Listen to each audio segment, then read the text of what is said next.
Hey, what's going on, you guys? Baseball Freak 075. I'm going to be bringing you another baseball news update video here today, and we got a couple things to discuss. We have Marcell Ozuna signing a 4-year extension, $65 million with a 5th-year option that tops out at $80 million. And we have a trade between the Rangers and the A's. And the Rangers are sending over a couple players, most notably Elvis Andrus, and the Rangers are going to acquire from the Athletics. In return, the A's are acquiring Elvis Andrus and catcher Ramos Ramirez from the Texas Rangers in exchange for DH Khris Davis, catcher Jonah Heim, and right-handed pitcher Dan Ackler. So, yeah, this is pretty weird to say nonetheless. And also, we have Mike Fier signing a $3.5 million contract for 1 year to go to the A's. So we're going to dig right into that. Don't forget to hit that subscribe button if you enjoy what I'm doing here. Also, comment and like. It really helped me out. And, yeah, let's get into the video. Now, to me, I don't really know how to feel about this trade. I like it from the perspective that it's going to be a nice change of scenery for each player, but I don't really know.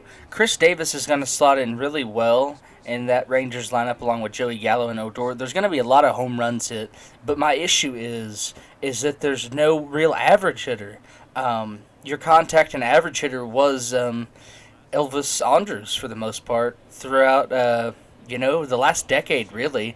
Danny Santana had a couple good years, but I don't think he's still on that team. So, yeah, that just seems like it's going to be about an all-power lineup. I mean, like I say, there's going to be light tower power in that lineup for sure. Gallo, Odor, and now Khris Davis, who's going to slot in at the DH.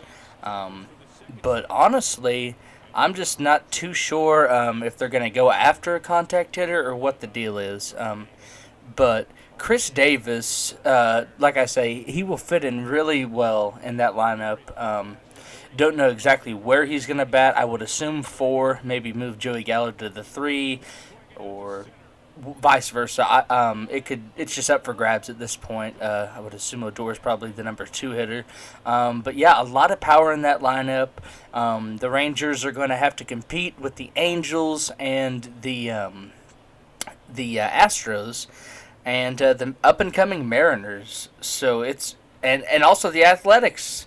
I mean, that division is going to be pretty competitive from top to bottom. Again, the bottom few teams, nothing's going to be. The Mariners aren't just going to come out just blazing, and the Angels have made some strides, but not big enough. They need to focus on pitching, and I don't know why they haven't done that. They went and traded for Dexter Fowler, but they need pitching. They don't need anything. If you have Trout and Rendon in the same lineup, you should be focusing on pitching. You don't really need that much more offense.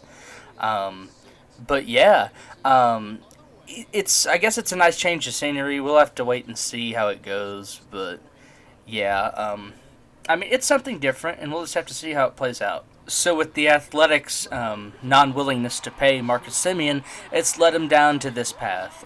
They had to end up trading for Elvis Andrus. He's going to play pretty good defense out there at short. Nothing absolutely insane like Simmons, but he's going to be a really solid glove, a glove that they have been lacking at short for quite some time. But, I mean, you don't need an insane glove when Matt Chapman's your third baseman. He's going to cover a lot of ground. He does a fantastic job. Second best defensive third baseman in baseball in my eyes. Debatable for the first for sure. But, yeah, I like this move from the Athletics perspective more so than the Rangers. Khris Davis, you don't know what you're going to get.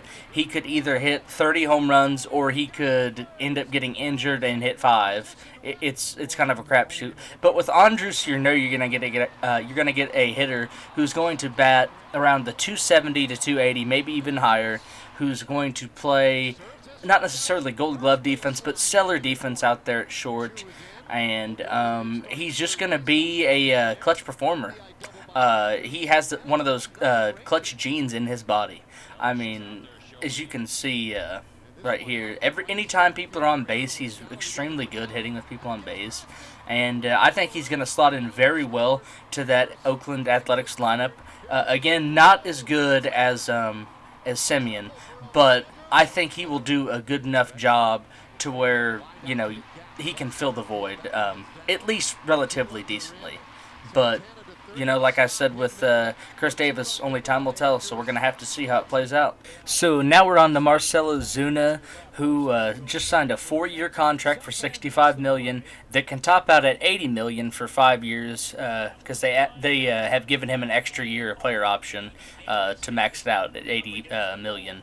So, I mean, I kind of figured this is where he would end back up. With the Cardinals having traded Fowler, I mean, I thought maybe there was a slight possibility he could go to St. Louis. But I think we all knew deep down Atlanta is where Ozuna really should be. I mean, he fits in so well with that lineup.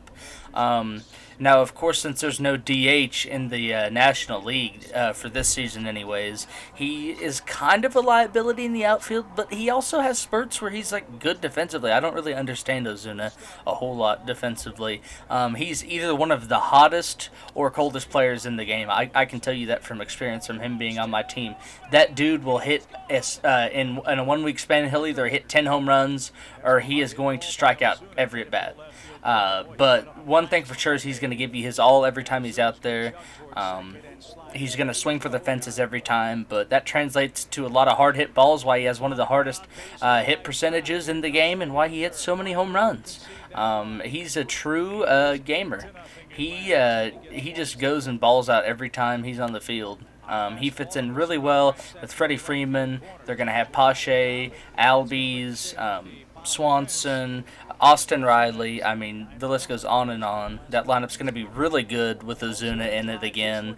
And they were 1 game away from making the World Series last year, so we'll see if they can do it this year with adding Charlie Morton. That one deep toward left field. That ball's got a chance, and it's gone. And finally, to round today's video off, we have Mike Fiers signing a $3.5 million 1-year deal to come back to Oakland. So he's going to slot in good with that rotation, probably get the 2 or 3 spot, and he's going to go back to Oakland and do what he's been doing. 2020 was kind of a down year, wasn't the best, but everybody in 2020 had a down season for the most part. So we'll go ahead and give him the benefit of the doubt. But yeah, he's back with Oakland. Again, I just want to say thank you guys for taking the time to watch the video. Have a good one. Peace out.